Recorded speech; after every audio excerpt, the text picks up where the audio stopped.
काँग्रेस प्रदेशाध्यक्ष नाना पटोले यांची गोंदियात भर उन्हात पदयात्रा। पहिल्या टप्प्यामध्ये होणाऱ्या लोकसभा निवडणुकीचा प्रचाराचा आज शेवटचा दिवस आहे। महाविकास आघाडीचे उमेदवार प्रशांत पडोळे यांच्या प्रचारार्थ गोंदियातून भव्य पदयात्रा काढण्यात आली असून या पदयात्रेत काँग्रेस प्रदेशाध्यक्ष नाना पटोले हे देखील स्वतः सहभागी झाले। भर उन्हात ही पदयात्रा गोंदिया शहरात निघाली आहे। दरम्यान विदर्भात 5ही जागांवर काँग्रेस निवडून येईल असा दावा काँग्रेस प्रदेशाध्यक्ष आमदार नाना पटोले यांनी व्यक्त केला। तर या पदयात्रेत महाविकास आघाडीचे नेते कार्यकर्ते मोठ्या संख्येने उपस्थित झाले होते। गोंदियाहून प्रतिनिधी अमरदीप बडगे।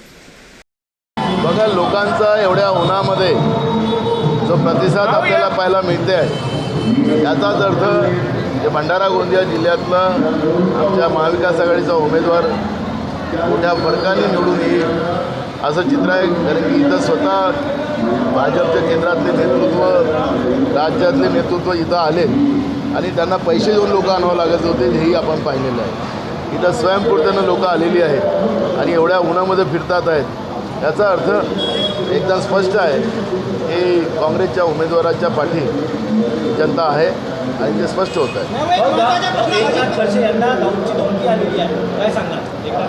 राज्यामध्ये कायदा सुव्यवस्थाच नाही, त्याच्यामुळे त्याला आता दाऊदचं काय अनेक लोकांच्या धमक्या येतात लोकांच्या जीविताचा प्रश्न या राज्यामध्ये निर्माण झालेला आहे। हा कायदा सुव्यवस्था नसल्यामुळे हे सगळे प्रकार घडतात। स्टेटमेंट दिलेलं आहे, खूप आरोप आहे मी मोदीजींची लहर नव्हती, मी अपक्ष निवडून आली आहे, खूप आरोप। आता ते पुढच्या काळात आता मोदीची हवा राहिलेली नाही आहे हे तिला माहीत आहे, म्हणून आता मोदीचं नाव घ्यायचं नाही असं तिने ठरवलं असेल, म्हणून त्या पद्धतीचं वक्तव्य तिने केलं।